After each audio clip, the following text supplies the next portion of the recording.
નમસ્કાર મિત્રો, વિડીયોમાં તમારું સ્વાગત છે। જી હા મિત્રો, અત્યારે હાલ મોટા અને મહત્વના સમાચાર સામે આવી રહ્યા છે। તો મિત્રો વાત કરીએ તો સમગ્ર વિશ્વમાં તેમજ ભારતમાં કોવિડ-19ના વધતા જતા કેસોએ ફરી એકવાર ચિંતા વધારી છે। સિંગાપુરમાં 2 અઠવાડિયામાં નોંધાયેલા 56,000 કેસો ફરી એકવાર લોકોમાં માસ્કની જરૂરિયાત વધારી દીધી છે। જી હા મિત્રો, અત્યારે હાલ મોટા સમાચાર સામે આવી રહ્યા છે। તો મિત્રો સમાચારમાં વધુ વિગતવાર વાત કરીએ તો સિંગાપુરમાં 2 અઠવાડિયામાં 56,043 કોવિડ-19ના કેસ નોંધાયા છે, જ્યારે ગયા સપ્તાહે 32,035 કેસ નોંધાયા હતા। વિવિધ શહેરોમાં કોરોનાએ ફરી માથું ઉંચકવાનું શરૂ કર્યું છે। વર્લ્ડ હેલ્થ ઓર્ગેનાઇઝેશને આ અંગેની ચેતવણી જારી કરી છે। જી હા મિત્રો, અત્યારે હાલ મોટા અને મહત્વના સમાચાર સામે આવી રહ્યા છે।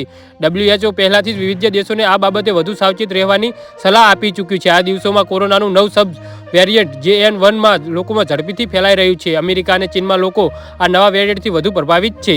જી હા મિત્રો, અત્યારે હાલ મોટા સમાચાર સામે આવી રહ્યા છે। ભારતમાં આ પ્રકારના પ્રથમ કેસ કેરળમાં જોવા મળ્યો હતો। અમેરિકામાં પણ કોવિડ-19ના કેસમાં સતત વધારો જોવા મળી રહ્યો છે।